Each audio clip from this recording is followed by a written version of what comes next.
The icon of love.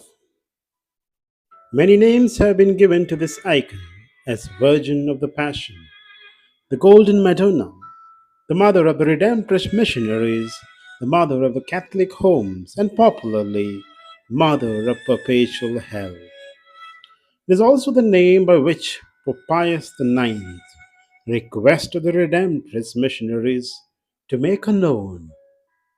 The history of this icon is very interesting. It's a story of how heaven sanctifies human happenings for purpose divine. It is a story that appears complicated and adventurous, but seen from above, it is a simple, straight line down through human history. It is a story of an unknown artist, a repentant thief, a curious little girl, abandoned church, and whole religious, the altar boy, and the pope. An icon loved by millions, but painted by whom? What makes this Marian icon so powerful? The icon of Our Lady of Perpetual Help is one of the most beloved images of the Blessed Virgin Mary in the world. This sacred Byzantine icon is believed to have originated between 13th and 14th century on the island of Crete, prominent center of Christian icon painting. Ancient tradition sometimes connects Marian icons to Saint Luke the Evangelist, yet historically the icon of Our Lady of Perpetual Hell is understood as a Byzantine masterpiece created by an unknown artist. The painter's name was never recorded. What remains is not the glory of the artist, but the beauty of faith itself, prayerfully painted by a Byzantine iconographer devoted to the Mother of God. This icon became more than a work of art. It became a window to heaven, inspiring millions to seek the loving protection and powerful help of Our Lady. Because the artist's name was never recorded, the icon is regarded as more a sacred work of faith than as personal artistic achievement. But how did this sacred icon travel from island of Crete to the hearts of millions around the world? The merchant. Yes, it is the merchant who stole Our Lady. There is a tradition from 16th century that tells us about a merchant from the island of Crete who stole miraculous picture from one of its churches. He hid it among the goods and set out westward. It was only through divine providence that he survived a wild storm and landed on solid ground after about a year. He arrived in Rome with his stolen picture. It was there that he became mortally ill and looked for a friend to care for him. At his hour of death, he revealed his secret of the picture and begged his friend to return it to a church. His friend promised to fulfill this wish, but because his wife did not want to renounce such a beautiful treasure, the friend also died without fulfilling the promise. At last, the Blessed Virgin appeared to the 6-year-old daughter of this Roman family and told her to tell her mother and grandmother that the picture of Holy Mother of Perpetual Help should be placed in the Church of St. Matthew the Apostle, located between the basilicas of St. Mary Major and John Lateran. The tradition relates how, after many doubts and difficulties, the mother obeyed, and after consulting with the clergy in charge of the church, the picture of the Virgin was placed in St. Matthew's on the 27th March 1499. There it would be venerated during the next 300 years. Thus began the second stage of the history of the icon. The devotion to a mother of perpetual help began to spread throughout the city of Rome. 3 centuries in the Church of St. Matthew's. St. Matthew's Church was not grand, but it possessed an enormous treasure that attracted the faithful. The icon of our Mother of Perpetual Hell from 1739 to 1798. The church and the monastery were under the care of the Irish Augustinians, who had been unjustly exiled from their country and used the monastery as a formation center for the Roman province. The young student found a refuge of peace in the presence of Virgin of Perpetual Hell, while they prepared themselves for priesthood, the apostolate, and martyrdom. In 1798, war raged in Rome, and the monastery and the church were almost totally destroyed.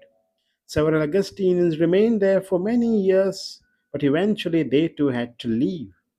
Some returned to Ireland, others to new foundations in America, while the majority moved to a nearby monastery. In 1819, the Irish Augustinians moved to the Church of St. Mary in Posterula, near the Umbretto bridge that crosses the river Tiber. With them went the Virgin of Matthews, but as a Lady of Grace was already venerated in the church, the newly arrived picture was placed in a private chapel in the monastery, where it remained all but forgotten, but for the brother Augustine Oreseti, one of the original young friars from St. Matthew's. The old religious and the young altar boy. The years passed, and it seemed that the picture that had been saved from the war that destroyed St. Matthew's Church was about to be lost. A young altar boy named Michael Marchi often visited the church of Santa Maria Posterula and became friends with Brother Augustine. Much later, as Father Michael, he would write, "This good brother used to tell me with a certain air of mystery and anxiety, especially during the years 1950, or rather 1850 and 1851. These precise words: 'Make sure you know, my son, that the image of the Virgin of St. Matthew is upstairs in the chapel. Do not ever forget it. Do you understand? It is a miraculous picture.' At that time, the brother was almost totally blind. What I can say about the venerable picture of the Virgin of Matthew, also called Perpetual Hell, is that from my childhood until I entered the congregation of the Most Holy Redeemer, the Redemptorist, I had always seen it above the altar of the house chapel of Augustinian fathers. There was no devotion to it, no decoration, not even a lamp to acknowledge its presence. It remained covered with dust, practically abandoned. Many were the times when I served Mass there that I would stare at it with a great attention. Brother Augustine died in 1853 at the venerable age of 86 without seeing fulfilled his desire that the Virgin of Perpetual Hell be once again exposed for public veneration. His prayers and boundless confidence in the Virgin Mary seem to have gone unanswered. Well, how did they discover this icon? In January 1855, the Redemptorist Missionaries purchased Villa Caserta in Rome, converting it into a general house for its missionary congregation that has spread to Western Europe and Northern America. On this same property, along the Via Merulana, were the ruins of the church and monastery of St. Matthew. Without realizing it at that time, they had acquired the land that many years previously had been chosen by Virgin as her sanctuary between St. Mary Major and St. John Lateran. 4 months later, construction was begun on the church in honor of Most Holy Redeemer and dedicated to St. Alphonsus Ligori, founder of the congregation. On December 24th, 1855, a group of young men began their novitiate in the house. One of them was Michael Marchi.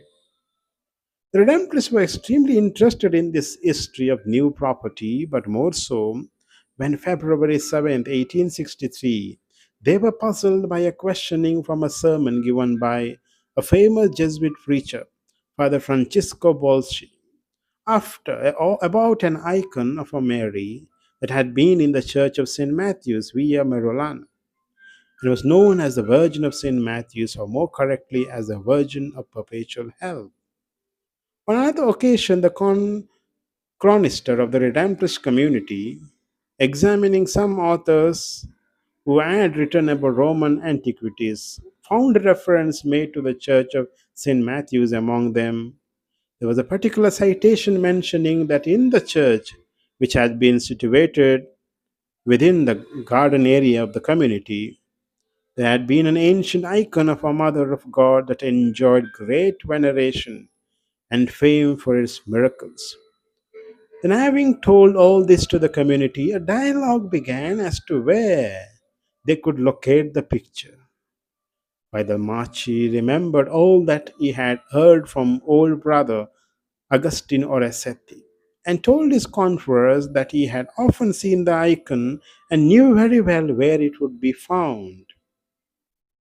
And there begins the discovery of the icon once again. The reception of the icon by the Redemptorist. With this new information, interest grew among the Redemptorists to know more about the icon and retrieve it for their church. The Superior General, Father Nicholas Moran, presented the letter to Pope Pius IX, in which he petitioned by Holy See to grant them the icon of perpetual help, and that it would be placed in the newly built church of the Most Holy Redeemer in St. Alphonsus, which was located near the site where the old church of St. Matthew had stood. The Pope granted the request, and on the back of the petition, in his own handwriting, he noted December 11th, 1865. The Cardinal Prefect of Propaganda will call the superior of the community of Santa Maria in Posterula and will tell him that it is our desire that the image of the Most Holy Mary referred to in this petition be again placed between St. John and St. Mary Major. The Redemptress shall replace it with another adequate picture. According to tradition, this was when Pope Pius IX told the Redemptorist Superior General, make her known throughout the world. In January 1866, Father Michael Marchi and Ernest went to St. Mary's in Posterula to receive the picture from the Augustinians. Then began the process of cleaning and retouching the icon. The task was entrusted to the Polish artist Leopold. Finally, on April 26, 1866, the image was again presented for public veneration in the Church of St. Alphonsus on the Via Merolana. Thus spread the devotion to the icon throughout the world.